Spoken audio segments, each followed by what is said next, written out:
Ok. Bonjour tout le monde. Alors, moi c'est Romain, ici Marilyn. Je ne sais pas si vous avez une présentation ou pas de ce qu'on fait. Bon, magnifique. Donc nous on est chez Magic Makers. Magic Makers, c'est une petite start-up qui est dans le 9e. On apprend aux enfants à programmer. En fait, on apprend aux enfants à créer leurs jeux vidéo et derrière ils apprennent à programmer mine de rien. En fait, tout a commencé quand Claude, la fondatrice, elle cherchait un atelier de programmation pour son gamin. Et elle n'a pas trouvé sur Paris. Elle s'est dit ah merde, il manque quelque chose. Et comme elle était ingénieure et qu'elle avait un temps où elle pouvait se lancer dans l'entrepreneuriat, elle a lancé Magic Makers. Voilà. Et ça a commencé l'an dernier. Elle a fait une année de pilote avec des enfants tests pour tester sa méthode qu'elle a beaucoup. En fait, on utilise Scratch. Vous connaissez Scratch? Oui, tout le monde? Donc c'est un logiciel de programmation pour enfants par bloc qu'on assemble.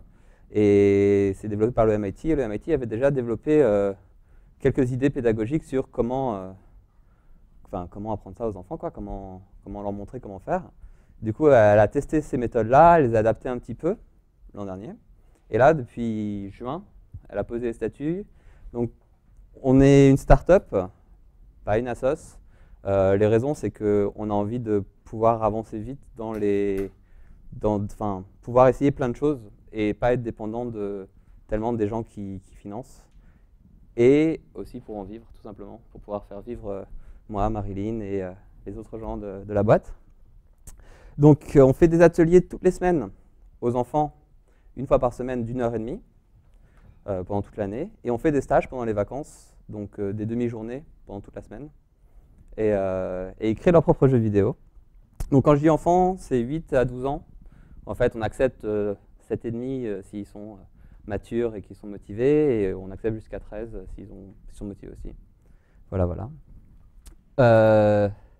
Est-ce que tout le monde sait programmer ici? Oui, non? Non? Magnifique. Donc programmer, c'est tout simplement dire à un ordinateur, fais ça, puis fais ça, puis fais ça, puis fais ça, puis fais ça. Donner des ordres à un ordinateur. Ce qu'il faut savoir, c'est qu'un ordinateur, c'est peut-être la chose la plus débile au monde. Ça ne va pas réfléchir par soi-même, ça ne va pas comprendre ce que vous essayez de lui dire, ça va faire exactement ce que vous lui demandez de faire. C'est comme un enfant très débile, par exemple, qu'on peut imaginer. Il ne va pas comprendre si on lui dit « range ta chambre », il faut lui décomposer, donc va prendre le panier, ensuite rentre dans ta chambre, prends le premier affaire sale, mets-la dans le panier, prends la deuxième affaire sale, mets-la dans le panier, amène-les à la machine, etc. Et pourquoi est-ce que c'est intéressant d'apprendre à coder aujourd'hui? Parce que c'est partout, et parce que la puissance de calcul nous permet de faire des tonnes de choses. Vous devez sans doute l'utiliser au jour le jour, certains d'entre vous. Et ça soulève la question, pourquoi enseigner aux enfants? Tout simplement parce que la technologie, comme je viens de le dire, c'est partout. C'est dans la poche, c'est dans la machine à laver, c'est dans l'ordinateur. C'est vraiment partout. Et l'idée, c'est qu'ils aient contrôle de leur environnement, qu'ils comprennent et qu'on ne soit pas dirigé par des technocrates tout-puissants qui viennent et qui disent « moi, je sais faire du code et du coup, c'est moi qui décide ». Il n'y a pas que ça. Ça leur permet aussi de s'exprimer, l'informatique. C'est un outil puissant. On va le voir pendant la démo, pendant le reste de la présentation. Et les jeunes d'aujourd'hui, ou la plupart des jeunes d'aujourd'hui, des enfants d'aujourd'hui, ils jouent à des jeux vidéo à l'appel. Et du coup, les mettre en rôle de créateur, de faiseur, d'imaginer leur jeu, de pouvoir l'implémenter, pouvoir se la péter auprès des copains, de pouvoir leur montrer et faire jouer les autres personnes. C'est aussi l'idée. Faut savoir qu'on a une épidémie de Minecraft en ce moment. C'est assez affolant. Donc, maintenant, je commence les ateliers de stage. C'est qui aime Minecraft? Ok. Du coup, grâce à Scratch, qui ressemble à ça, je vous décris vite fait Scratch. C'est un écran dans lequel on met des lutins. Chaque lutin, on peut leur donner du code pour leur faire des choses sur l'écran, les faire bouger, les faire parler, les faire réagir s'ils touchent quelque chose, les faire réagir dans différentes circonstances. Et ils ont des costumes, on peut modifier le paysage, etc., etc., etc. Et cette programmation par bloc, du coup, qu'on assemble dans le code, vous voyez, c'est ça ressemble à ça, et ça donne ça quand c'est assemblé. Ça permet de se libérer de tous les problèmes de la programmation classique, la programmation syntaxique. C'est-à-dire, par exemple, si on oublie un point-virgule, le programme il va dire « non, ça ne marche pas ». Et après, c'est à nous de chercher pourquoi ça ne marche pas. Alors que là, les enfants, ils n'ont pas à s'embêter avec ce genre de choses. Ils peuvent juste voir « ah, il ne tourne pas comme je veux, du coup, je vais modifier la manière dont il tourne, je vais modifier la manière dont il avance ». Mais pas s'embêter avec c'est error-proof, entre guillemets. Et en plus, dès qu'il rajoute du code, il voit directement le comportement sur la fenêtre de jeu, ce qui est assez pratique. Et il y a tout l'environnement Scratch avec les images, les sons, les fonds d'écran qui leur permet de créer clé en main. Ils peuvent rajouter des images Internet, donc on leur montre comment aller chercher sur Internet, on leur montre comment respecter les licences, les droits, etc. Ça leur donne un peu de culture autour de ça. Mais ils ont déjà une base d'images clé en main, entre guillemets, pour ne pas se prendre la tête. Et donc, c'est assez facile. Ok, là c'est la partie un peu technique. Coder, c'est quoi? Quels sont les éléments qu'on va retrouver dans la programmation, en gros? On va retrouver une idée de séquençage, donc une idée d'une instruction après l'autre, ça a un impact, l'ordre dans lequel on les met. On va retrouver des idées de boucle, on peut faire plusieurs fois la même chose. On va retrouver des idées de parallélisme, on peut faire deux choses en même temps. Alors, c'est pas vraiment parallèle au sens de les choses arrivent vraiment en même temps, mais ça donne l'impression que ça arrive en même temps. Mais ça nous permet aussi de montrer aux enfants, je vous montrerai un exemple tout à l'heure, ça permet de montrer aux enfants justement comment l'ordinateur essaye de comprendre le code, comment il l'exécute, dans quel ordre. Et on a les conditions, les si il se passe ça, alors fais ça, si il se passe ceci, alors fais ceci. Et après on a les données, les traitements des données, avec les opérateurs, plus, moins, ça c'est plus petit que ça c'est plus grand que ça, etc.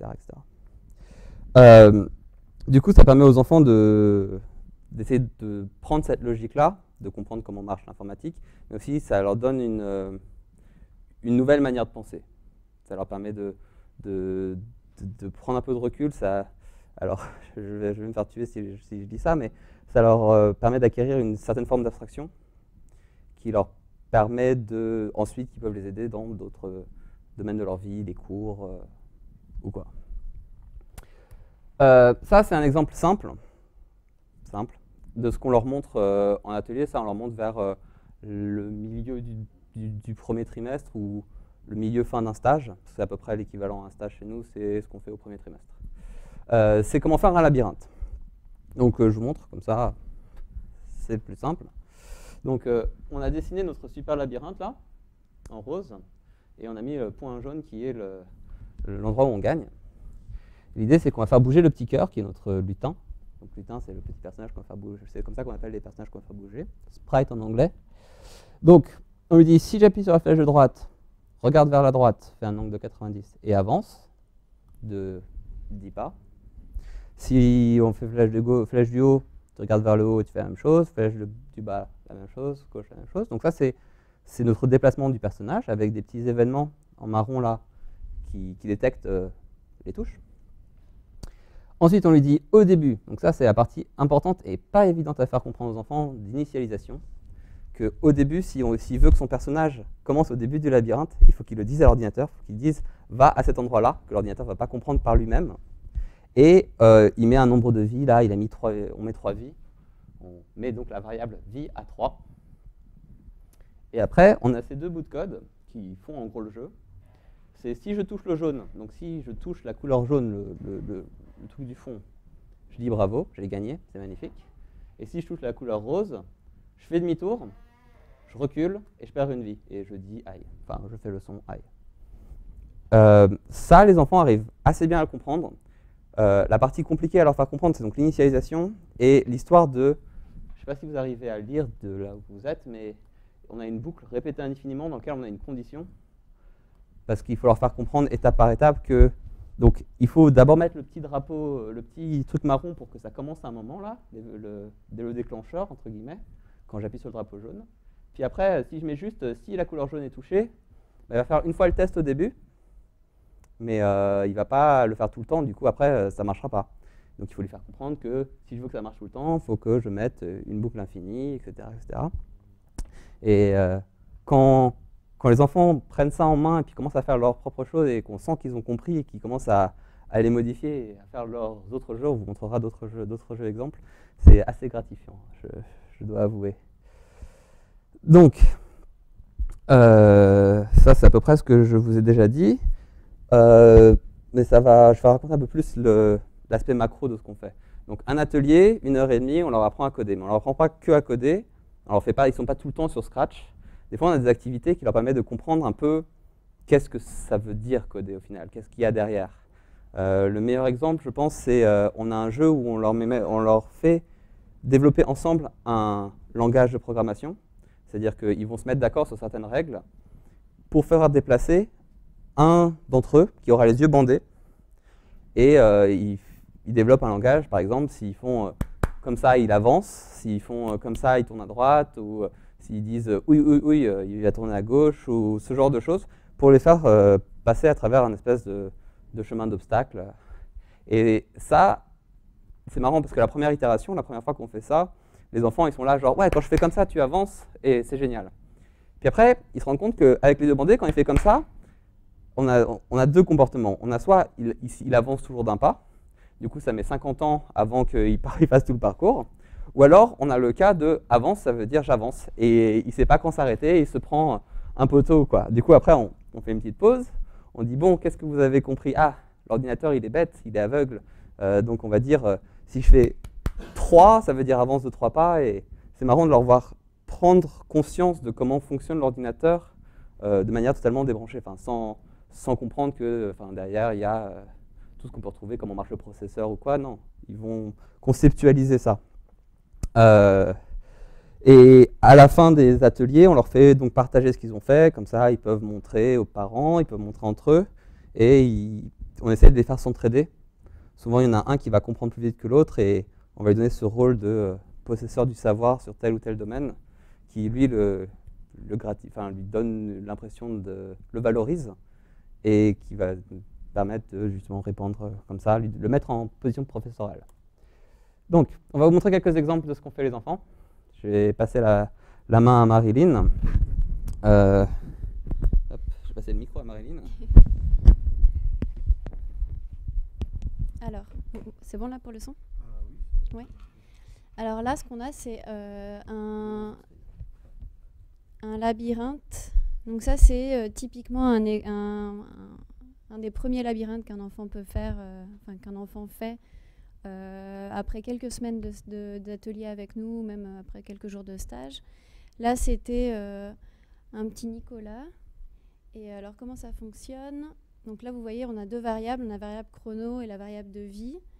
Et donc, il a utilisé ce que Romain vous a dit. Donc, les flèches directionnelles pour diriger son petit vaisseau. Le fait de ne pas devoir toucher les murs du labyrinthe, sinon il revient au départ. Et du coup, donc voilà, faire bouger son ennemi. Tu veux voir le code à l'intérieur ou pas? Comment?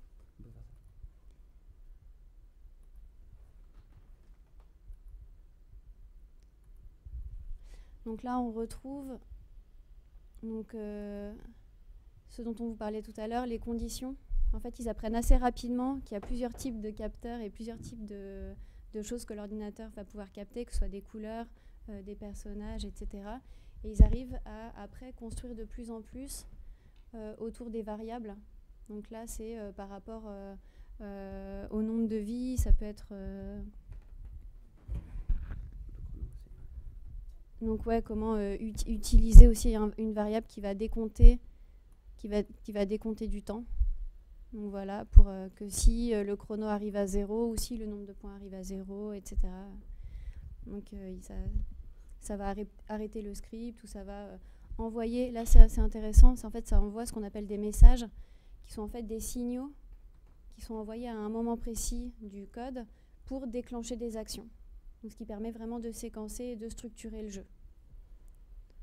Voilà.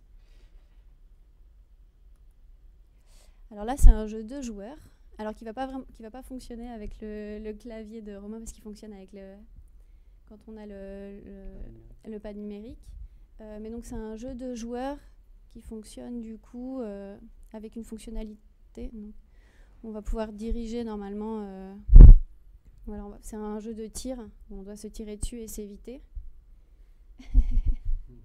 Et qui fonctionne avec une fonctionnalité qu'on appelle les clones sur Scratch et qui permet en fait de générer à partir d'un élément, donc d'un lutin, un nombre infini de clones qui permet en fait que chacun de ces clones est indépendant et va pouvoir après être capté ou non, ce qui permet en fait de faire des jeux de tir qui sont très très réactifs. Donc ça, ils aiment beaucoup.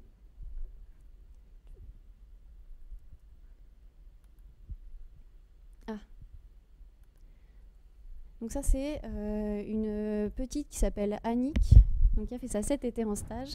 Donc ça, c'est pour vous montrer qu'il n'y a pas forcément que des jeux de type de tir, ou genre, on peut recréer des Pac-Man ou des Space Invaders, mais on peut aussi faire des petites histoires animées ou des jeux où il n'y a pas forcément besoin de compter des points. Là, par exemple, elle a fait un jeu qui s'appelle Abby Cutie ou Abby Blondie. Elle en a fait 2 versions. Et donc, elle a fait en sorte que quand on clique sur les catégories, elle a donc mis ce qu'on appelle des costumes. Donc, chaque élément peut se parer de... voilà, peut changer de couleur.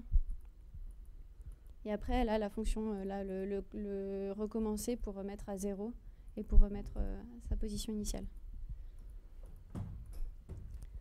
Donc, voilà. Donc, du coup, ça peut amener à un nombre assez, enfin vraiment très très varié de types de jeux et de types d'animation.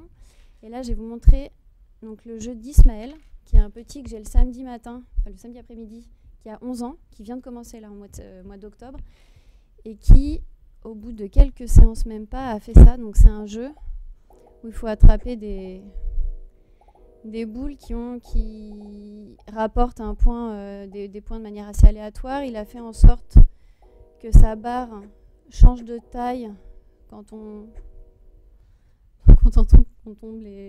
touche les carrés noirs. Et en fait, au niveau du code, c'est assez complexe. Il a fait aussi en sorte que le rectangle là, en fonction de la couleur du rectangle qui change aussi selon un temps aléatoire, que du coup quand on attrape des boules de la même couleur à un moment précis qui est capté grâce à la couleur du rectangle, ça lui rapporte plus de points, ça fait changer des niveaux. Enfin, c'est un jeu qui est assez complexe. Voilà. Il a 11 ans. Comme ça. Et il s'en sort plutôt bien. Donc voilà, donc il a fait plusieurs types de variables. Il commente. Ouais. Ça a déjà faire commenter des adultes sur leur code, c'est pas fastoche, mais... Donc voilà. Et après... Donc ça, c'est un jeu de tir. Aussi, ça, je te laisse expliquer parce que c'est un enfant que j'ai pas eu. Donc ça, c'est Emeric. Alors Emeric, c'est un peu le cas à part. C'est le cas il a fait 1 an. Il a fait partie de l'année pilote. Il a 12 ans, je crois. Et il fait des jeux comme ça hyper compliqués où, bon, là, hop là, où en gros, je dois éviter les tirs pour détruire les hélicoptères. Je vois la vie des hélicoptères, je vois ma vie à moi et j'ai plus beaucoup de vie. Et je sais pas s'il y a des gens qui connaissent Toho comme jeu. C'est une espèce de jeu comme ça, où il faut éviter les trucs et tirer sur les gens. Et voilà, ça c'est le genre de choses que quand on présente ça, parce que moi du coup je l'ai récupéré le samedi matin et j'ai des petits enfants qui commencent et quand à la fin de l'atelier on présente ce que chacun a fait et que lui il vient il fait ah je vous présente ça et tout le monde qui a genre ah c'est impossible jamais j'y arriverai c'est la fin du monde mais je leur dis que Emeric a fait 1 an et que avec un peu d'entraînement ils y arriveront. Et dans le même goût Emeric a fait un labyrinthe. Donc, c'est pas tout à fait le même style que celui d'avant. Donc là, on peut récupérer ces machins-là pour gagner des points. Selon la couleur qu'on touche, ça n'a pas le même impact. Donc là, il faut passer à travers, attendre que ça passe. Voilà, on peut tirer, on peut récupérer des munitions parce qu'il y a des ennemis dans les niveaux d'après. Enfin, voilà. Enfin, moi, si je devais faire ça, j'y passerais un peu trop de temps et j'ai un peu autre chose à faire de ma vie, mais c'est dire la complexité des choses, quoi. C'est pas quelque chose qu'on recrée forcément en 10 minutes en se levant le matin. Voilà, c'est à peu près tout pour les jeux qu'on avait préparés. On en a d'autres sous la main si vous voulez, on a internet. Donc si vous voulez récupérer Scratch, vous pouvez le trouver là et le télécharger en offline là. Je peux vous montrer un peu plus Scratch, s'il veut bien s'ouvrir. Hop là. Voilà, juste pour vous dire, après là on essaie d'aller vers des nouvelles technologies, enfin d'autres technologies. Donc je ne sais pas s'il y en a qui connaissent App Inventor, ça vous dit quelque chose?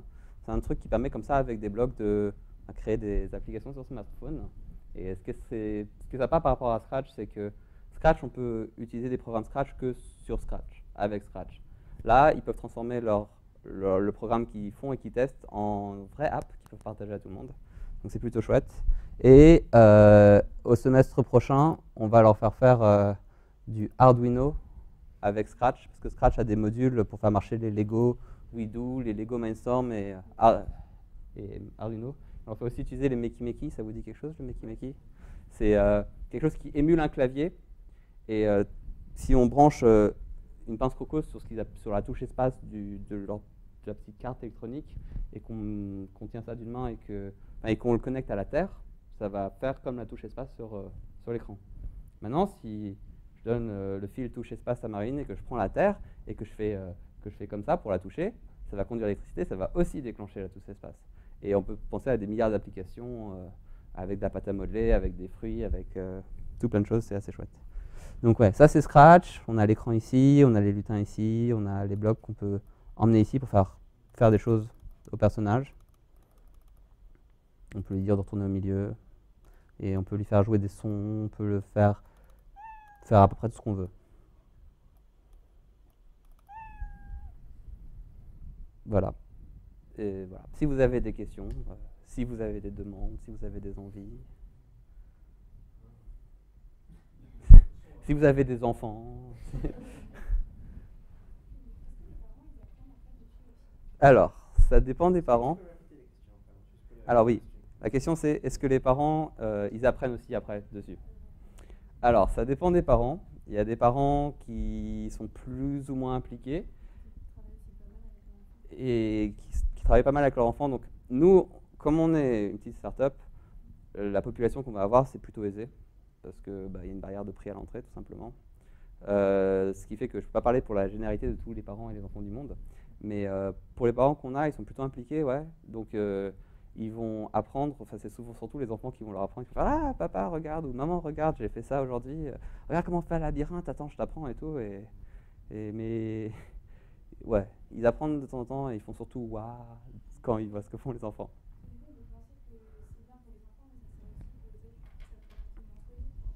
Ben, ça démystifie. Ça, c'est le bon point, c'est que Scratch, une fois que l'enfant l'a en main et qu'il y a un bon contact avec les parents, il peut démystifier l'informatique pour les parents, et c'est plus le truc bizarre de gens dans des caves qui font du code à la Matrix avec des 1 et des 0 qui descendent. Et c'est, ouais, ça permet de répandre la bonne parole un peu, que c'est pas, il ne faut pas être un gourou pour faire de l'informatique. Ouais.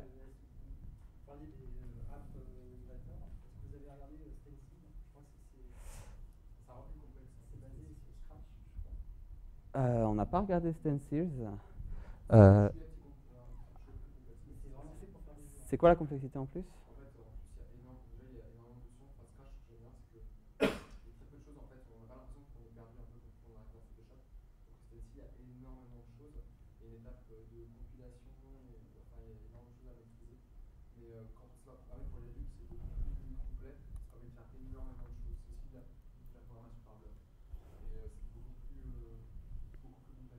Ok. Je peux vous montrer App Inventor si vous voulez jeter un coup d'œil.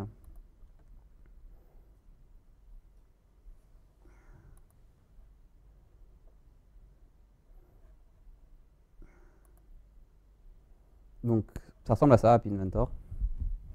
On a différents objets qu'on peut mettre dans notre app, ici, des lutins, ou des boutons, ou tout plein de choses. Et on peut avoir différents écrans. Et en gros, le code va se faire par écran dans la partie bloc, qui ressemble à ça. C'est un peu moins Looney Tunes que Scratch. Donc, ça attire plus le public ado qui a l'impression de faire plus de la vraie informatique, même si sur Scratch, ils font quand même de la vraie informatique. Mais c'est moins clé en main. C'est-à-dire qu'on peut enfin, quand je montre ça à des ados, je ne les lâche pas tout de suite sur l'interface, alors que sur Scratch, première séance, on montre un petit peu, petite démo de 10 minutes, et après, eux, ils font mumuse à essayer de bouger les blocs, à essayer de voir comment les personnages réagissent. Parce que là,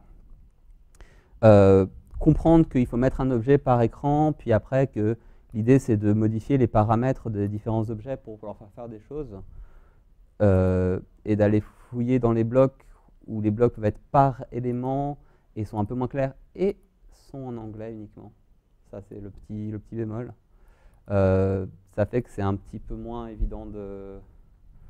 Mais ils arrivent à conceptualiser. Alors, pas forcément des jeux.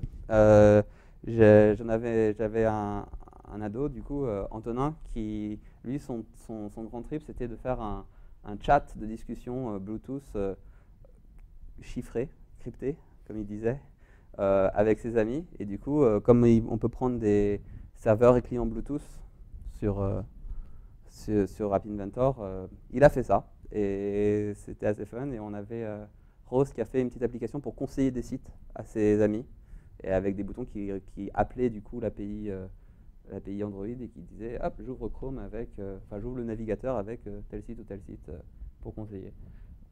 Faire des jeux, c'est un peu plus complexe parce que, en gros, pour faire un jeu sur App Inventor, il faut il faut cet élément-là, qui est un canevas sur lequel on va mettre des lutins pour les faire bouger, qui est l'équivalent sur Scratch de ce machin-là. Sauf que sur Scratch, on n'a que ça.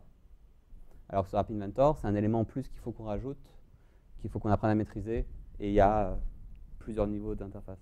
Voilà. Ouais. Est-ce qu'App Inventor, c'est un logiciel libre? Oui, ça a été développé par Google au début, puis repris par le MIT, là. Donc, il est traductible. Il y a quelqu'un qui l'a traduit, un prof de maths tunisien, si je ne me trompe pas. Mais du coup, c'est un serveur web qu'il faut lancer sur sa machine. Et il y a plusieurs serveurs. Parce qu'en gros, ce qu'on peut faire dessus, c'est on peut le connecter à un Android pour le tester. Et on peut construire l'APK, l'exécutable, pour le transmettre ensuite sur d'autres machines. Pour faire ces différentes actions, il faut lancer différents serveurs web. Donc c'est pas facile, c'est pas comme Scratch, on double-clique dessus et ça marche. Donc oui, c'est traductible, ça a été plus ou moins traduit. Après, c'est pas en ligne. Mais si vous voulez le mettre en ligne...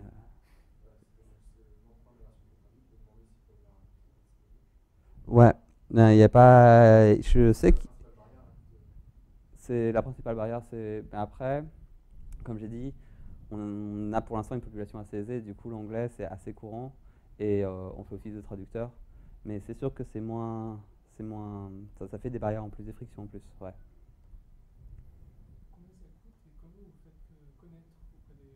Combien ça coûte et comment on se fait connaître? Alors, ça coûte 200 € le trimestre. Donc, un trimestre, j'avais dit que c'était l'équivalent d'un stage. Donc, les stages de semaine, c'est aussi 200 €. C'est 10 séances, ouais. C'est 10 séances à peu près. À peu près. Et donc, c'est 600 € l'année s'ils veulent faire toute l'année. Et sinon, c'est... Et comment on se fait connaître? Beaucoup de bouche à oreille.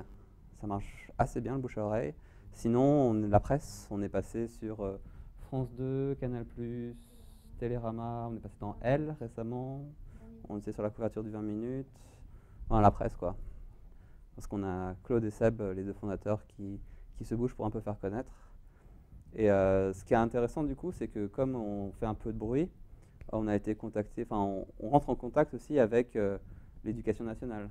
Par exemple, il y a 2 semaines, j'étais avec Claude à Poitiers, à l'école de l'éducation nationale, etc., pour faire présenter devant les inspecteurs du primaire qui sont chargés de la mission maths, donc les 100 inspecteurs, un par département, qu'est-ce que c'est Scratch, comment ils peuvent l'utiliser et tout. Ça ne va pas faire changer les choses tout de suite, ça ne va pas amener ça à l'école tout de suite, mais vu que c'est un projet de toute façon national que le gouvernement a, faire un peu de sensibilisation, démystifier. Ça, c'était surtout ça le principal point, c'était montrer que ça ne mord pas l'informatique.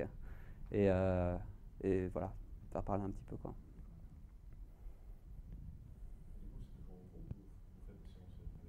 Du coup, c'est toujours en groupe ou séance privée? On fait toujours en groupe, donc groupe de 10, pour plusieurs raisons. La principale, c'est qu'on est une petite start-up et payer un animateur pour une personne ou payer un animateur pour 10 enfants, c'est pas la même chose. Et parce que la deuxième raison, c'est qu'on l'un des fondements de notre pédagogie, c'est de créer un environnement euh, socio-cognitiviste, donc un environnement où les gamins apprennent entre eux, échangent entre eux et peuvent apprendre en confrontant leur réalité à celle des autres. Et seul à seul, ça enlève un peu ce côté-là. Yes.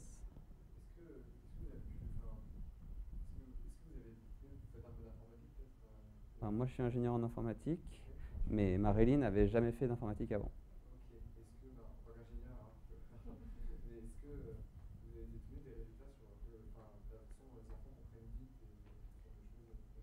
Alors, est-ce que j'ai été étonné sur la vitesse d'apprentissage des enfants de l'informatique? Question difficile.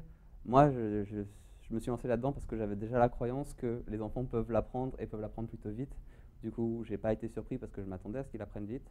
Si on prend un peu plus de recul et qu'on se pose des questions, ouais, c'est assez surprenant parce que comme l'entrée, notre entrée à ça, c'est Scratch, c'est les jeux vidéo et c'est super ludique et qu'on va leur apprendre à utiliser des variables. On va pas leur dire, bon, on va apprendre à utiliser des variables, donc on leur dit la variable x qu'on va incrémenter de 3, maintenant elle vaut sa valeur plus 3, etc. Non, on va leur dire, alors maintenant on rajoute des vies dans le jeu vidéo. Et là, tout de suite, ça fait appel à leur expérience, à des vies, on a un certain nombre, ça diminue, et on leur dit, alors maintenant on va utiliser cet objet qui permet des variables, on lui donne le nom qu'on veut et on peut compter des choses. Et du coup, l'entrée ludique, ça suscite l'intérêt. Et une de mes croyances, c'est que quand on est intéressé par quelque chose, on l'apprend plutôt vite. Du coup, oui et non. Réponse un peu en deux parties. Ouais. Vous avez des profils plutôt techniques? Alors, on va faire la description de l'équipe, tant qu'à faire. Alors, on a Claude, qui à la base était ingénieur de Télécom Paris.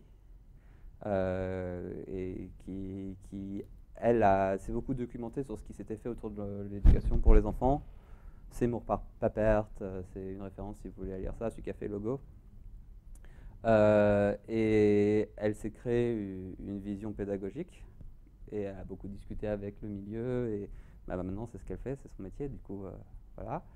On a Seb qui lui a fait une école de commerce puis qui a fait un deuxième cycle à Centrale, un master entrepreneuriat central, qui a un aspect un peu plus business, mais qui, comme Claude, s'est énormément intéressé parce qu'on ne se lance pas dans une boîte d'éducation sans un minimum d'intérêt pour ça. C'est un peu contre-productif. Ensuite, il y a Marilyn. Tiens, décris-toi, Marilyn. Moi, je suis celle qui a le parcours le plus atypique de la start-up. En fait, je suis linguiste de formation. Et j'ai fait un master en com et je fais une thèse en communication à côté. Voilà. Ensuite, on a Cynthia qui est pas là, qui est la troisième membre de la team de conception pédagogique et d'animateur pour l'instant, qui, elle, a fait un M2 de sciences de l'éducation. Et moi, j'ai fait une école d'ingé en informatique. J'ai bossé un peu dans la sécu et je me suis reconverti dans l'éducation. Donc j'étais prof de maths et là je suis en deuxième année de master de sciences de l'éducation à Paris 5. Voilà. Donc voilà. Donc on a un peu tous les profils. On a quelques techniques, quelques plus orientés pédagogues, ce qui fait des discussions intéressantes sur comment on conçoit ce qui n'a pas encore été fait, comment on défriche. Ce qui nous permet de prendre en main les nouvelles technologies, comme on nous présente demain, on nous dit on fait un truc sur Arduino, on peut comprendre ce qui se passe sur Arduino et se le transmettre entre nous. Et après, transformer ça en package et livrable aux enfants, on a aussi ça dans la bande. Ouais. Une question qui vient direct de YouTube. Waouh. Une question du net. Alors, on dit 8 ans comme base. On accepte 7 ans et demi s'ils sont motivés, s'ils viennent par eux-mêmes, s'ils ont envie de faire ça. Parce qu'on se rend compte que quand les parents emmènent leur enfant et disent maintenant tu vas faire de la programmation, des fois ça a un effet démotivant qui fait que, bon, s'ils ont 12 ans, on peut facilement les reconnecter à des choses qui leur plaisent et les faire repartir. Quand ils ont 7 ans, c'est un peu plus compliqué. Donc 7 ans et demi s'ils sont motivés. Et après, si les enfants sont plus jeunes et veulent commencer à se faire la main et se donner une idée de comment ça marche la programmation, Scratch, ils ont fait un truc qui s'appelle Scratch Junior, qui se trouve sur iPad uniquement. Bon, voilà, c'est un choix. Et qui est ça en 1000 fois plus simplifié, mais qui permet de quand même commencer à faire bouger des personnages, faire des histoires sur la tablette et avoir un peu un feeling pour ça, quoi. Et la question, c'était à partir de quel âge on peut commencer à assister aux ateliers. Oui. Je répète parce que je ne sais pas si c'était... Ouais. Tu disais que le public était plutôt aisé. Est-ce que c'est ouvert à tout le monde ou est-ce que, pour être un peu polémique, il n'y a que ceux qui sont déjà bons à l'école qui vont réussir ce genre de choses? Alors, non. Alors, je vais répondre en deux ou trois parties. Je dis qu'il faut être aisé pour venir chez nous parce que c'est 600 € l'année. Et que 600 € l'année, donc il ne faut pas forcément être que spécialement aisé pour faire ça. C'est aisé ou très impliqué dans l'éducation de ses enfants et prêt à faire des sacrifices pour... on a des parents comme ça. Donc, pour caricaturer, ça va être riche ou intellectuel de gauche, en gros. Après, en ce moment, on travaille avec un collège, à partir de début 2015, avec 2 autres collèges, où on suit des enfants qui sont dans un dispositif où ils ont des problèmes ils ont des problèmes en classe. Ils ont du mal, ils sont en difficulté, et ils sont 8 de toutes les classes de 5e de ce collège, rassemblés dans un programme spécial de 6 semaines, où ils vont être sortis de leur classe et ils vont avoir une équipe pédagogique pour eux, et faire des choses comme ça. On nous a demandé d'intervenir dans ce cadre-là, donc toutes les semaines on leur fait 1h30 et ça les motive. Moi j'y vais, c'est pas moi qui le fais ce semestre, c'est Cynthia qui n'est pas là. Elle nous raconte qu'à la fin, ils n'ont pas envie de quitter l'ordinateur, que, comme je disais tout à l'heure, l'entrée est ludique, et du coup, ça accroche bien. Donc, non, il n'y a pas besoin d'être bon en maths pour y arriver, il n'y a pas besoin d'être riche et d'avoir un bagage culturel particulier dans la famille pour y arriver du tout. Et surtout, Scratch, c'est gratuit, hein. N'importe qui peut se jeter sur Scratch et essayer. Nous, on fait des tutos sous forme de vidéos sur YouTube qui sont en ligne. On va dire, quand vous verrez cette vidéo, elle sera en ligne. Donc n'importe qui peut aller regarder pour se lancer, quoi. Nous, la seule chose qu'on apporte comme plus-value, c'est le suivi pédagogique et le suivi de l'évolution des enfants, quoi. Mais pour se lancer dans la programmation, lancer votre enfant dans la programmation, non. Pas besoin d'être riche, enfin, il faut avoir un ordinateur ou accès à un ordinateur.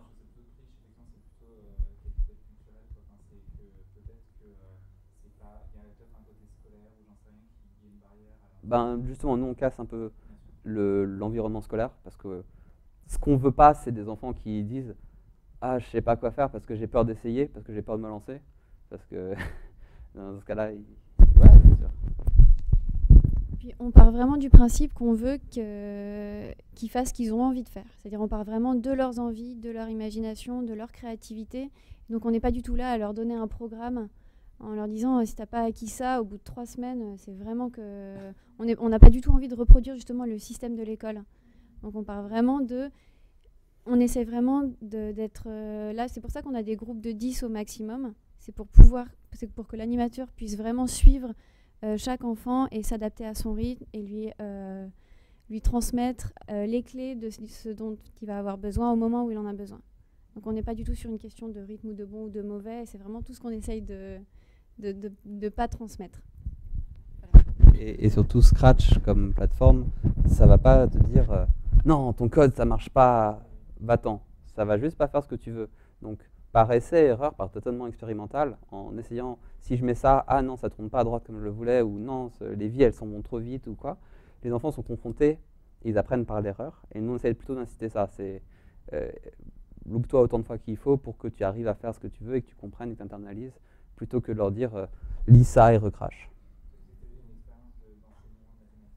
Ouais. Et est-ce que justement il y a des choses dans un sens ou dans l'autre, c'est-à-dire des choses que tu as appris en tant que prof que tu peux appliquer là, ou inversement, est-ce que même si vous n'essayez pas de réappliquer ça à l'école, est-ce qu'on peut prendre des méthodes pédagogiques comme ça, novatrices et tout, et selon vous, quand même, les faire entrer dans l'école? Alors, est-ce qu'on peut faire entrer ce genre de point de vue pédagogique dans l'école? Alors, des gens militent pour ça, notamment les enseignants-chercheurs en en sciences de l'éducation. Le truc, c'est qu'en France en particulier, je ne peux pas me prononcer sur le monde, il y a une énorme barrière entre le scientifique, donc les chercheurs en sciences de l'éducation, ceux qui vont théoriser que l'erreur, ça va te stigmatiser, t'inciter à ne pas essayer, qui va briser ta créativité, etc., etc., et le décideur, le politique, quoi. Donc, nous, enfin, ce qu'on aimerait bien, c'est que, par exemple, au collège où on travaille avec une équipe pédagogique qui nous demande « Ah ouais, bah du coup, Scratch, est-ce qu'en cours de maths, je pourrais l'utiliser pour mes cinquièmes, machin truc ?» Et on essaye justement d'essayer de véhiculer, parce que c'est pas notre place, c'est pas notre rôle quand on est avec eux en train de discuter, de dire ah mais il faut pas parler comme ça aux enfants et tout. Mais on peut leur montrer ce qu'on fait, proof of concept. On peut discuter avec les gens de l'éducation nationale, leur dire avec cette approche-là, ça les permet de se faire développer. Et puis comme il y a des écrits théoriques autour de ça, on peut facilement être solide dans nos arguments. Et donc, moi, j'espère que ça va transformer un peu les choses. Après, le temps de l'éducation, c'est un temps long. Quand quand il y a une innovation dans l'éducation, ça prend en général une dizaine d'années avant d'entrer dans les cycles. Bon, j'espère que ça peut s'accélérer. On est là pour ça. Mais on va voir, j'espère.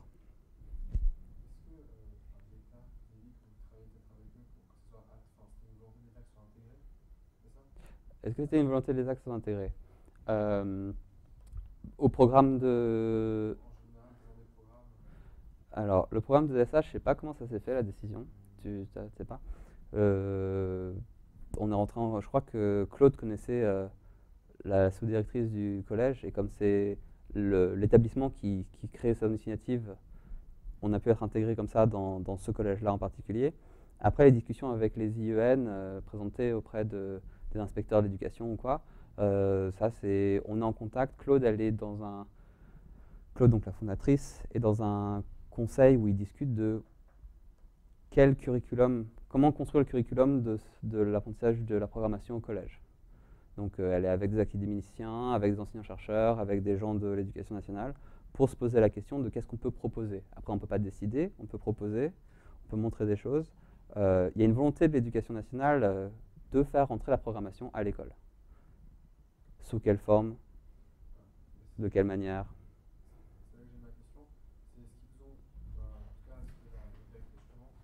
Bonjour.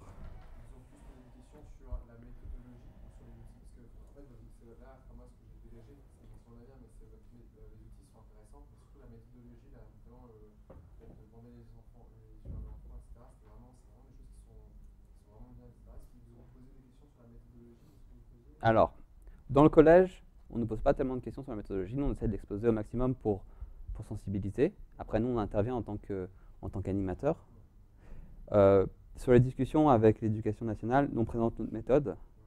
Sur les discussions sur construire un curriculum pour le collège, ils ont des discussions sur faire des activités débranchées pour leur faire conceptualiser, rendre ça ludique, inciter à l'erreur. Parce que pour ceux qui ont fait un peu d'informatique dans leur vie, il n'y a qu'un seul mot pour savoir comment faire un programme, c'est test. Tu testes et t'échoues, et tu testes et t'échoues, et puis à un moment ça marche, et tu comprends, et c'est magnifique. Donc, nous, on essaie de véhiculer la pédagogie. Quand Claude intervient au niveau de quelle forme on va donner au curriculum, on en discute, elle met son grain de sel, elle explique ce qu'on fait, et elle explique pourquoi on le fait. Donc oui, on essaie de véhiculer la pédagogie, c'est ça la question. Nous, notre but, c'est pas de... Ça va pas... Si ça peut entrer à l'école, et que même si ça tue un peu le business, entre guillemets, de la start-up, on sentira qu'on a fait quelque chose pour la société qui vaut le coup, et c'est un peu ça l'idée derrière les discussions.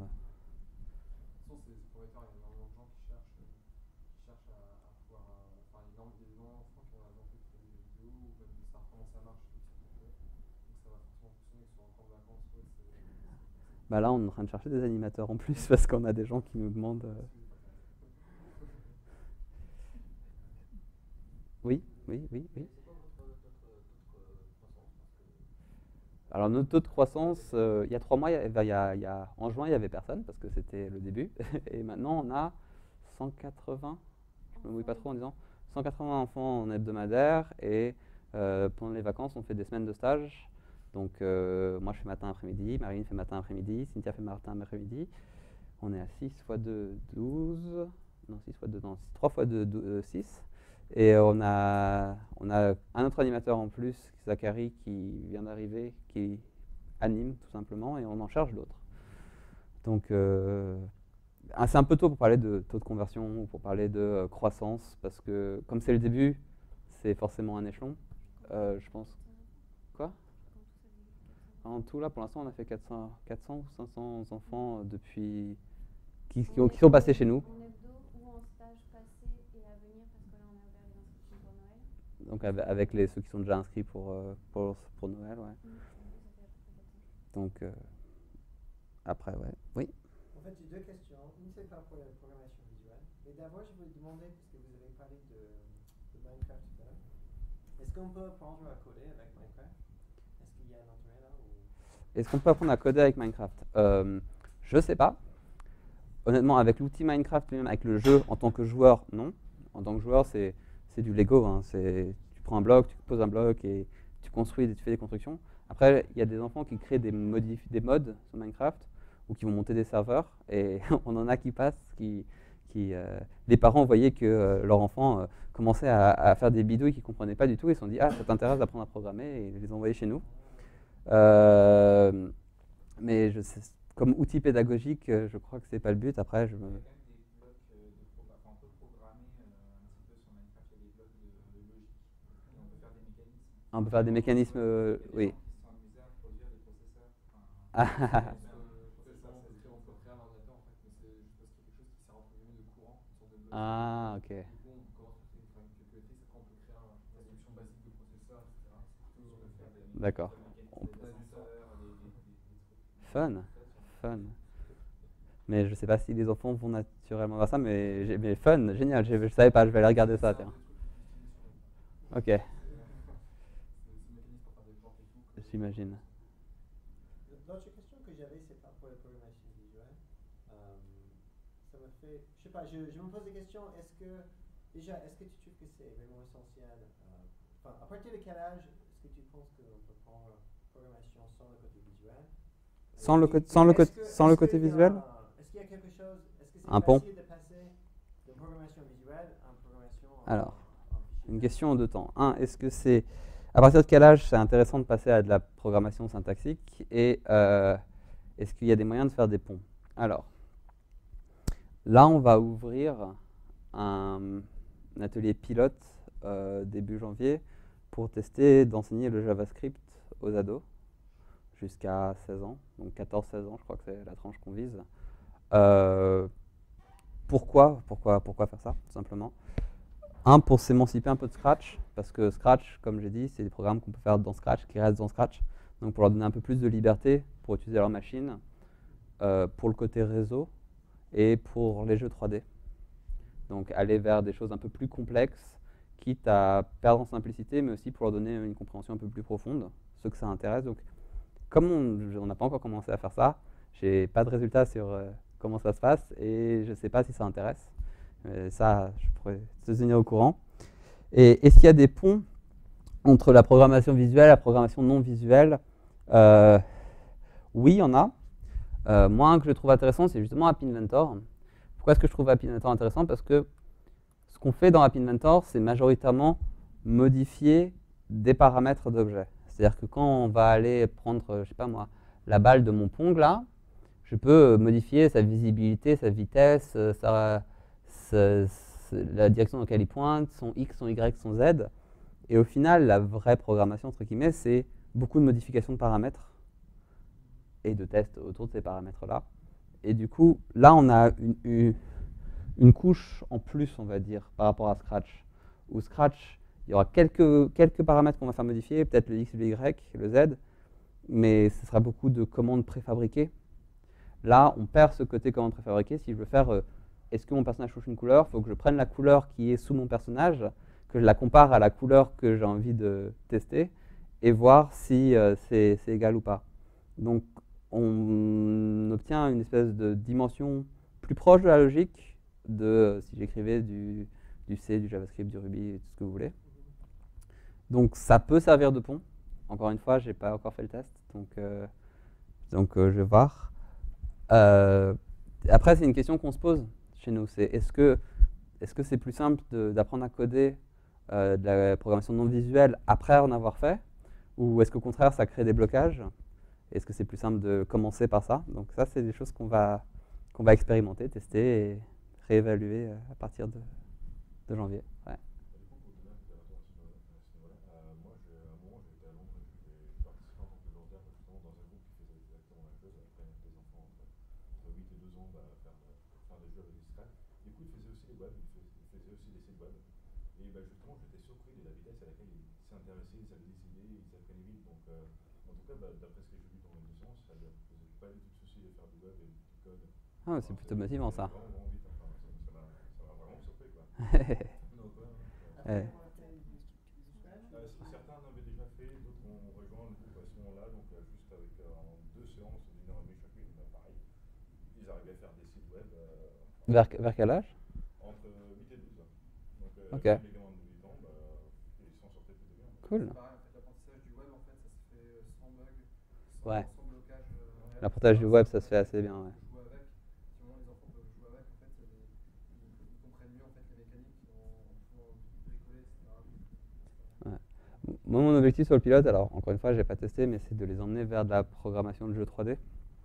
En les frustrant au début, en leur faisant faire des formes 3D avec JavaScript et les faire se déplacer dans l'environnement et se rendre compte qu'ils mettent 3 séances pour faire une sphère accrochée à une autre sphère qui bouge. Et après, essayer d'aller voir les solutions qui existent. Il y en a certains, sans aller forcément jusqu'à Unity, qui serait chouette, mais qui est un peu plus complexe, mais qui gère la partie justement 3D, créer des formes 3D, créer des formes solides et tout ça, et qui peuvent se concentrer plus sur le code. Mais c'est surtout un désir des enfants quand j'ai des gamins sur Scratch qui font je veux faire un Minecraft. Ah oui, tu peux faire Minecraft, il y a quelqu'un qui a refait Minecraft en 2D sur Scratch. Mais pour la 3D, pas tout de suite. Ou je veux faire un jeu 3D ou first person shooter, je veux faire un Doom en 3D de folie. C'est un peu frustrant de leur dire non, et en même temps, ils ont envie, quoi. Donc ça fait partie des tests qui vont venir. Ouais. Parce que j'ai vu que tu étais sensible au côté sociologique des parents. Alors justement, là-dessus, est-ce que les enfants qui viennent chez vous, ils sont plutôt aisés avec les 3 consoles à la maison, un téléphone portable et une pratique du jeu vidéo assez riche, ou alors à l'inverse, est-ce qu'ils ont très peu joué et ils ont Ouais. envie de faire des jeux? C'est quoi le spectre en gros? En fait, on a de tout. C'est-à-dire qu'on a des enfants qui vont avoir un super ordinateur là, à Noël et on a des enfants qui sont rationnés où en fait ils ne peuvent utiliser l'ordinateur que quand ils sont chez nous et quand ils utilisent Scratch chez nous. Donc on a vraiment de tout et on a au niveau de l'appétence chez les enfants, on a de tout et au niveau du comportement des parents face au numérique, face à l'ordinateur, on a aussi de tout en fait. Et si je peux rajouter juste un petit truc avant que tu poses ta question. Donc la question c'était est-ce qu'on a des larges panels est-ce qu'on a des gens qui ont plutôt accès facilement aux jeux vidéo parce qu'ils ont les moyens et ils ont une large culture des jeux vidéo ou ils sont plutôt limités. Donc on a de tout. On a des gens qui ne veulent pas faire de jeux vidéo quand ils viennent chez nous, ils veulent faire d'autres programmes, des histoires, des BD. Et le fait d'avoir accès à 3 consoles à la maison, ça n'empêche pas les enfants de faire Minecraft. Donc des fois c'est un peu affolant, mais on a beaucoup de gamins qui ont des références classiques, les Pokémon, Zelda, Mario. Mario, ça parle à tout le monde, donc ça c'est plutôt bien. Ouais. Alors, la question c'était est-ce qu'ils ont plutôt envie de refaire des jeux qu'ils connaissent ou alors, parce que dans le jeu vidéo on est souvent très formaté par les jeux qu'on a beaucoup aimés. Et donc là par rapport à ça du coup, ou alors est-ce qu'ils s'approprient un nouvel outil, ils oublient tout ce qu'ils connaissent et ils essaient de faire jouer avec le nouvel outil. Donc, ils oublient la 3D, ils oublient tout. Ouais. La question c'est est-ce qu'ils ont envie de reproduire les jeux auxquels ils ont déjà joué ou est-ce qu'ils se laissent aller à la nouveauté parce que l'outil est nouveau pour eux. Là aussi on a de tout, mais moins dispersé. On a beaucoup de refaire ce qu'on connaît déjà. Après quand on les amène sur des territoires genre le labyrinthe, il n'y a pas vraiment de jeu phare de labyrinthe, il y a le Pac-Man quoi, mais c'est pas tout à fait la même génération. Et donc ça leur permet, là ils se lâchent. Sur le labyrinthe, ils vont te faire des niveaux qui ressemblent à rien, ils essaient de faire des cercles, ils essayent de faire des ennemis qui bougent partout, des murs qui clignotent pour changer, rajouter un mur qui s'en va et qui revient. Mais il y a beaucoup de « je veux faire un Mario ». Ils vont pas te dire « je veux faire un jeu de plateforme novateur, je veux faire un Mario ». Je veux faire… bon, on n'a pas tellement des jeux de puzzle, on n'a pas tellement de gamins qui nous disent « je veux faire un Candy Crush », mais on a je veux faire un jeu de jetpack, il y a ce jeu-là sur portable qui traîne beaucoup. On a le Pong qui revient, on a Minecraft. On a les Space Invaders qui reviennent pas mal. Et après on a des gamins qui font complètement autre chose, comme le Abby Cutie là, il y en a beaucoup sur internet. C'est moi qui traîne pas beaucoup sur les Abby Cutie alors. Ouais. Je vais juste compléter, parce que du coup, comme on leur apprend aussi à aller récupérer des images sur internet, du coup, face à une même structure de jeu, il y a ceux qui vont vouloir récupérer les visuels des jeux type Mario, etc. Et après, il y a ceux qui vont utiliser d'autres visuels, ceux qu'on a sur Scratch dans la bibliothèque des lutins, des arrière-plans, ou même d'autres qui vont créer, qui vont dessiner eux-mêmes, tout télécharger sur internet. Du coup, on a vraiment de tout. On a ceux qui vont vouloir vraiment refaire avec les mêmes visuels, le même fonctionnement. Et après, on a tout un spectre de manières de s'inspirer des jeux qui existent pour recréer, quoi.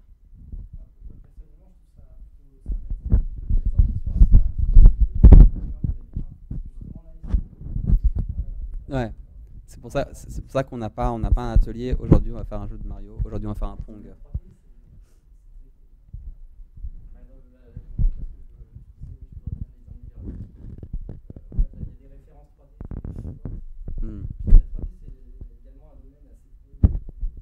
Riche.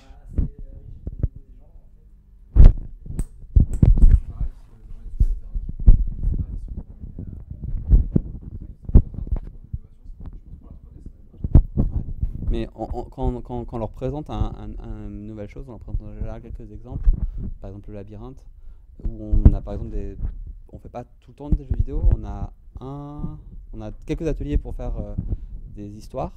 On leur montre le séquençage justement avec les messages. Ils peuvent faire, lui il parle en premier, puis lui il envoie un message, donc l'autre va se déclencher. Et on a des projets artistiques. Et c'est assez intéressant de voir ce que les enfants font avec les projets artistiques. Ils peuvent soit faire des choses qui vont aléatoirement changer de couleur et tracer dans tous les sens, ou ils peuvent essayer de trouver d'autres formes d'expression. C'est vrai qu'on essaie de limiter on va faire tel jeu aujourd'hui. Après, on a des sessions de projets libres. Donc, le troisième trimestre, c'est beaucoup de projets libres encadrés. À la fin de chaque trimestre, on prévoit au moins une ou deux sessions pour qu'ils commencent à créer un truc à eux, vraiment. Donc, nous, ça veut dire qu'on est obligé d'aller travailler sur comment tu fais un FPS, comment tu fais un jeu de voiture, comment tu fais un jeu de foot. Parce que s'ils nous demandent je fais un jeu de foot, et il ne faut pas être perdu devant. Mais on n'essaye pas de les pousser vers ça. C'est qu'est-ce que tu aimerais bien faire, qu'est-ce que tu aimerais adapter. Et inversement, on peut aussi, pour les inspirer, partir du principe qu'ils ne vont pas vouloir forcément faire des jeux et des types de jeux, mais partir des fonctionnalités qu'on peut leur apprendre, type les clones, type les messages, etc. Et après leur donner des exemples de tout ce qu'ils peuvent faire, pour que s'il y a certaines filles qui ne veulent pas faire un labyrinthe ou un jeu de tir, etc., comme on peut le faire avec les clones, ce que je vous ai montré tout à l'heure, mais on peut lui donner aussi des exemples, et on peut lui dire de réfléchir à comment est-ce qu'elle pourrait réutiliser ces fonctions-là dans d'autres types d'animation ou d'histoires animées. Et ce qui est sympa aussi, c'est sur Scratch. Sur Scratch, il y a deux modes de Scratch. Il y a offline, si on veut que ce soit un peu plus rapide, un peu plus réactif chez nous. Et il y a online. Et ce que permet de faire online, c'est de partager les projets. Donc il y a toute une bibliothèque de projets que d'autres ont fait, auxquels on peut jouer et dont on peut regarder le code et qu'on peut remixer. Donc la fonction remix, ça va créer une copie de ce projet-là sur votre compte en créant un lien vers l'original pour rendre à César ce qui appartient à César. Et ça permet aux enfants d'aller s'inspirer d'un autre jeu. Par exemple, ça c'est un jeu on pourrait penser que c'est… je vais peut-être le mettre en plein écran. On pourrait penser que c'est Flappy Bird, mais au final, quand on regarde un peu plus près, c'est pas tout à fait la même structure parce qu'il faut passer… Enfin, on peut créer différents chemins. Ça, c'est plutôt pour montrer comment marche le défilement, par exemple. Le défilement, on peut le faire sur un Flappy Bird, on peut le faire sur un Mario, on peut le faire sur un peu n'importe quoi. Et l'idée, c'est que les enfants se réapproprient ou trouvent l'inspiration. Typiquement, ce que une gamine m'a montré en atelier, elle est allée explorer le bibliothèque Scratch. Elle m'a montré ce projet-là qui est absolument magnifique, où tant que je reste appuyé, ça crée des clones qui partent dans toutes les directions, faire des couleurs. Et je peux, je crois que c'est C pour clear, et je peux écrire des choses du genre... ok, où je peux dessiner, et ça c'est le genre de projet qu'on voit pas souvent, mais du coup comme ils peuvent aller plus ou moins s'inspirer et trouver d'autres choses, ça leur donne d'autres idées, peut-être qu'ils vont l'adapter différemment, peut-être que ça va leur faire penser à quelque chose, mais l'environnement est favorable du coup à la co-création et à l'explosion de créativité. Yes.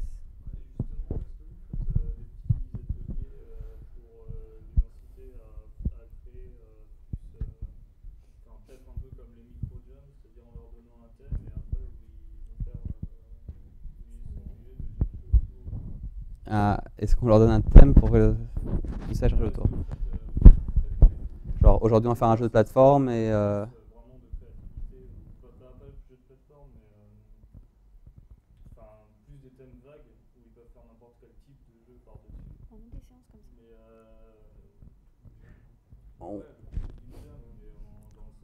on a certaines séances comme ça. Après, quand on veut montrer un nouveau truc technologique, par exemple, quand j'ai envie de montrer la détection des murs avec le labyrinthe. Okay, moi, je vais montrer un labyrinthe. 75% de la classe va faire un labyrinthe.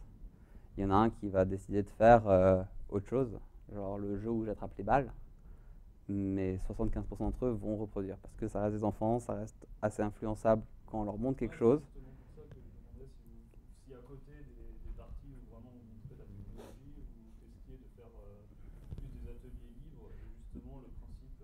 Bon.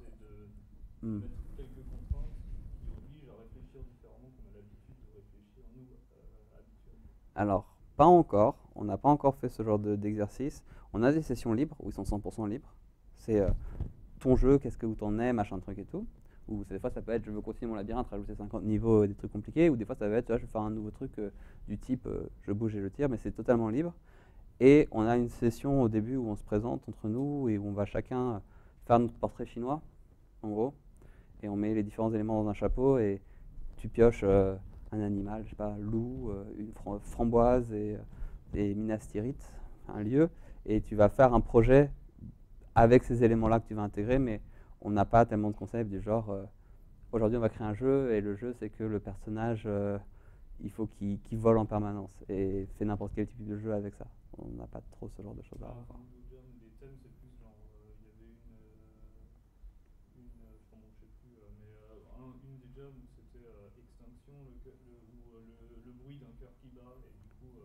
Le bruit d'un cœur qui bat. Des jeux totalement différents qui sont faits sur le même thème. Non, bon, on n'a pas encore trop testé ce genre de choses. C'est dur avec les enfants aussi. Il faut tester. Ça, c'est le genre de truc qu'il faut tester pour pouvoir dire ça. Ouais. Oui, je crois pas que vous avez déjà dit. Est-ce qu'on a déjà. Je vois que vous êtes bien concentré sur la programmation. Est-ce que ça vous intéresse aussi de prendre la création de jeux vidéo en sens plus large, côté graphique, game design. Son, game design. Alors. Ce qu'on a fait, c'est qu'on est allé chercher des sprites sur différents sites d'images libres, Creative Commons sur Internet. Donc je peux présenter des panels avec des personnages, avec des vaisseaux spatiaux, des machins. Donc ça, on les incite à aller regarder ce dossier-là où on a toutes les images pour qu'ils fassent un jeu un peu plus joli que plutôt que d'avoir la variable vie qui s'affiche. Qu'est-ce que je peux vous montrer qui est en rapport avec ça? Ça. Là, par exemple, bon, mauvais exemple. Hop là. J'ai fait le Ready Steady Bang. Là, par exemple, je compte les vies, mais je compte les vies avec une image que je vais changer et qui va faire que les vies vont s'afficher comme. Ah ouais, non mais, hop. Qui vont s'afficher comme ça, plutôt que de s'afficher avec la variable de vie. On incite à aller faire des trucs comme ça. Marine a fait un Ready Steady Bang, je ne sais pas si vous connaissez, c'est un jeu où sur téléphone où c'est le premier qui appuie qui tire en gros à partir du moment où ça se déclenche. Ouais, c'est ça. Donc, du coup, elle a réutilisé d'autres graphismes. Donc, on essaie de les pousser vers ça Après, 1h30 par semaine, c'est pas beaucoup pour se concentrer sur ce genre de choses. Ils peuvent enregistrer du son sur Scratch. Donc, eux, des fois, le labyrinthe, moi, je vous ai montré une labyrinthe soft, mais des fois, on a des labyrinthes où, quand il touche un mur, il fait Ah! Et puis, avant de retourner, où il fait des choses comme ça. On l'a pas encore fait, mais au 3e trimestre, du coup, j'avais dit le 3e trimestre, c'est un trimestre projet libre, on va faire un grand projet. Et là, c'est plus on va se poser des questions de conception, plutôt que de... Là, ils se lancent sur leur projet quand ils sont en atelier. C'est aujourd'hui, on va faire un labyrinthe, par exemple. On va commencer pour voir un peu comment ça marche. Et après, on fera autre chose, vous ferez ce que vous voulez. Ils vont se lancer directement dans faire un labyrinthe. Là, au 3e trimestre, on va prendre plus un pas en arrière et se dire qu'est-ce qu'il y a dans mon jeu vidéo, combien de personnages j'ai besoin, quel genre de séquençage, faire de la conception en fait, quel genre de séquençage de niveau et quel genre de jeu j'ai envie de faire et on va pas aller jusqu'à faire de la user experience avec eux, mais l'idée c'est de se poser un peu les questions, prendre un pas en arrière. Ça, on le fait au 3e trimestre parce qu'on aimerait au début justement qu'ils soient à l'aise avec l'outil avant de se lancer dans des choses plus fonctionnelles. Yes.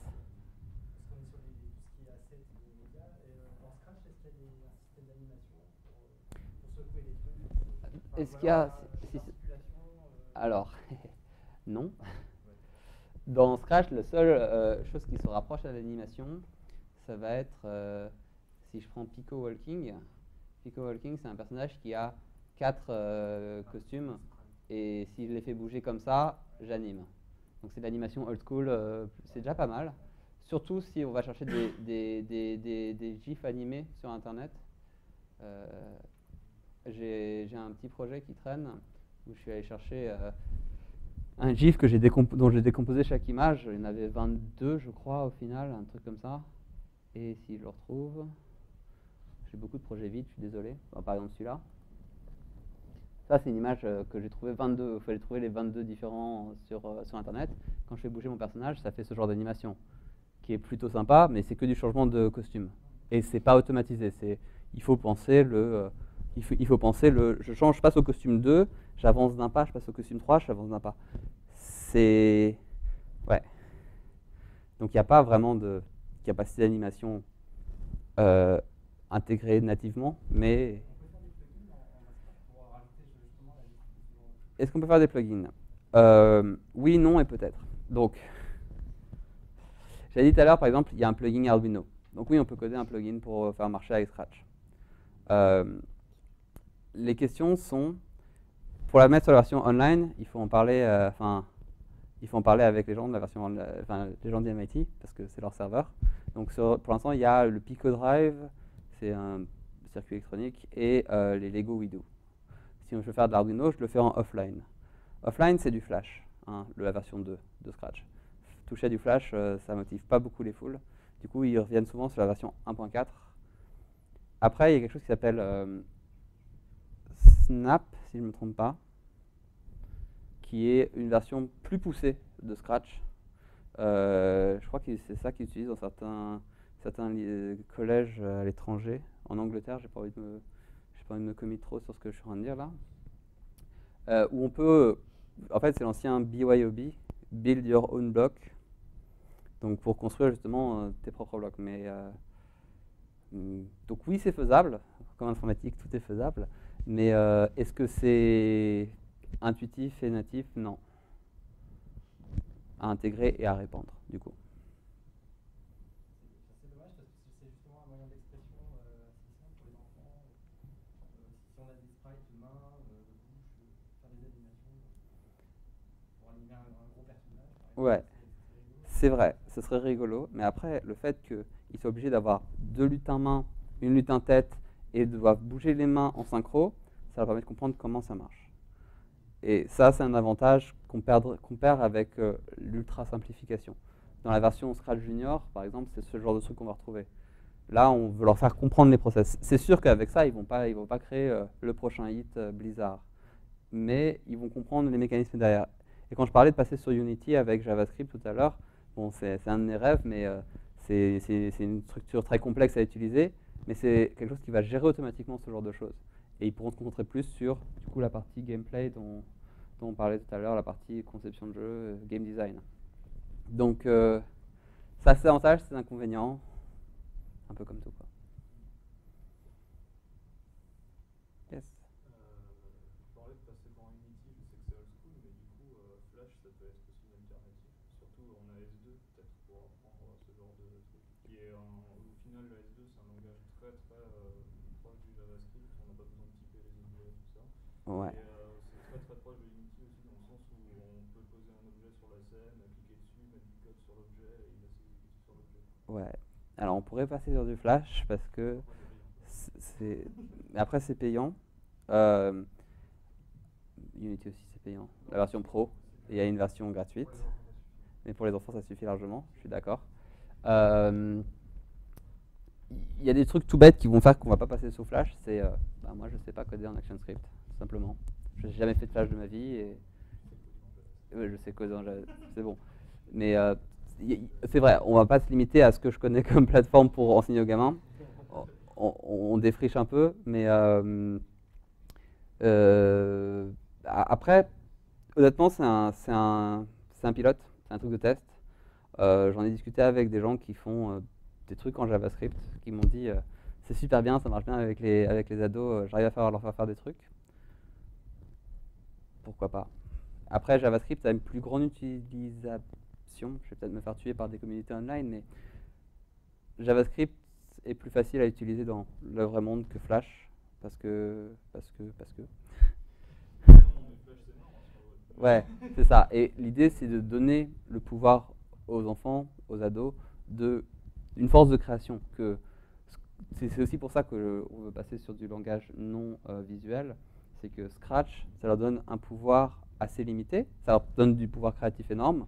Mais quand ils veulent sortir sur le vrai monde, ils sont assez bloqués. Et quand on passerait sur du JavaScript ou du Ruby ou non, pas du C, ou n'importe quel autre langage de programmation, ça leur donne, ils peuvent avoir un impact tout de suite sur le vrai monde. Ils peuvent dire, tiens, double-clic sur mon point .exe ou double-clic sur compile mon machin ou exécute mon machin et regarde comment ça marche.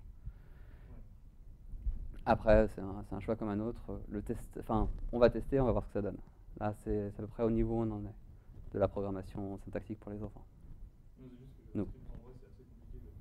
JavaScript, c'est assez compliqué, oui. mais oui, mais non. Mais après, c'est toujours la même chose. C'est quand on comprend pas quelque chose, c'est compliqué. Quand on comprend quelque chose, c'est instinctif. Donc, nous, on fait le pari qu'on arrivera à les amener à travers ça. Après, encore une fois, c'est à voir. Ouais, si vous avez des expériences avec d'autres langages de programmation avec les enfants ou les ados et que ça a bien marché pour telle ou telle raison, moi je suis totalement ouvert à la discussion. D'ailleurs, j'invite la discussion à bras ouverts. Ouais. Moi j'ai rencontré une jeune fille en fait, qui avait très envie d'apprendre à faire des jeux vidéo, mais elle était déjà plus âgée, elle devait avoir 15 ans déjà. Donc voilà, elle n'avait jamais fait, mais ça faisait plusieurs années vraiment qu'elle imaginait vraiment, elle faisait des dessins, elle s'était animée et tout.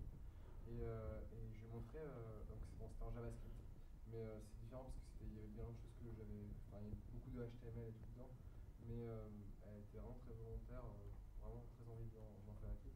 Et juste en lui apprenant les bases, ça lui a suffi, enfin il y avait quelque chose de bien en fait, ça lui a suffi à un mois plus tard j'ai revu, t'es passé sous Unity, c'est du JavaScript sous Unity, elle a fait un super jeu en 3D tout sans tutoriel ni rien.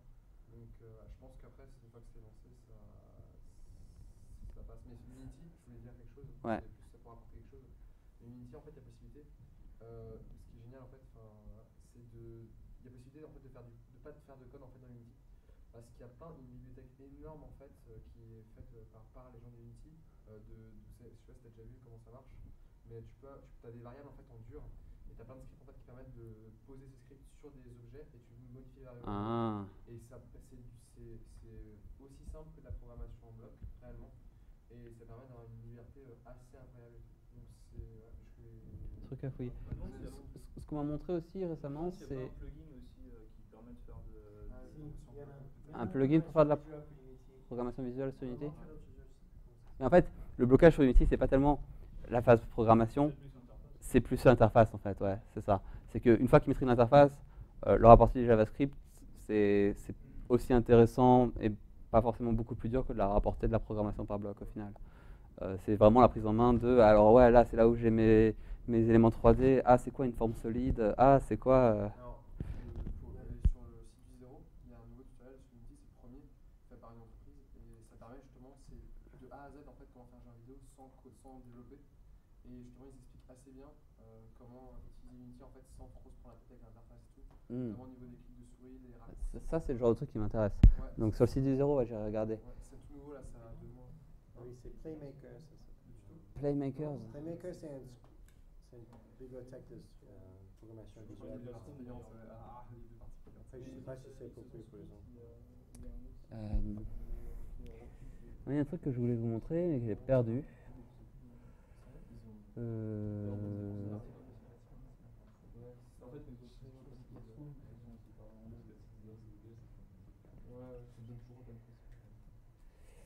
Il y a quelque chose que je voulais vous montrer mais que j'ai perdu et comme je m'en souviens plus du nom, je vais prendre un peu de temps à retrouver ça. C'est faire de la 3D mais plus simplifié. Zut. Bon, bah, je l'ai perdu. Bon, ben, je vais annuler mon intervention inutile. Je suis désolé. Sauf si je le retrouve là-dedans. Ce qui n'est pas gagné. Ouais, non. Il y a des initiatives qui s'appellent Craft quelque chose pour faire des jeux en 3D. Craft Studio, ça doit être ça, ouais. C'est ça. Hop là. Donc je vais le trouver sur internet. Craft Studio. Hop là. C'est un truc pour faire des jeux en 3D avec les enfants. Ils ont une version gratuite, une version payante, je crois. Ouais, c'est basé sur Minecraft en fait. C'est basé l'interface 3D. Enfin, la 3D, c'est basé sur le principe de blocs qu'on assemble. Je crois. Je m'avance un peu peut-être. J'ai pas encore fouillé cette piste-là, mais l'interface a l'air plus facile à gérer que Unity. Après, sur Unity, s'il y a des tutos pour pas trop se prendre la tête avec l'interface, c'est aussi une piste que je vais aller fouiller. Jusqu'à la partie genre moteur physique avec les joints et les lumières, genre faire du light mapping et tout pour économiser lumière. Et c'est très très simple. Et moi j'ai torché le tuto en une journée, tout le tuto. Et j'ai pas eu de difficulté spéciale en fait. Il n'y a pas un seul truc de code, justement c'est script préfet. Voilà, qui peuvent aussi s'adapter aux plugins par exemple. Oui, j'ai regardé ça sur site du zéro. Ouais, je sais comment trouver le nom. Cool. Est-ce qu'il y a d'autres questions? Bon, bah, merci tout le monde en tout cas de nous avoir reçus. Ça nous a fait plaisir de présenter ce qu'on a fait.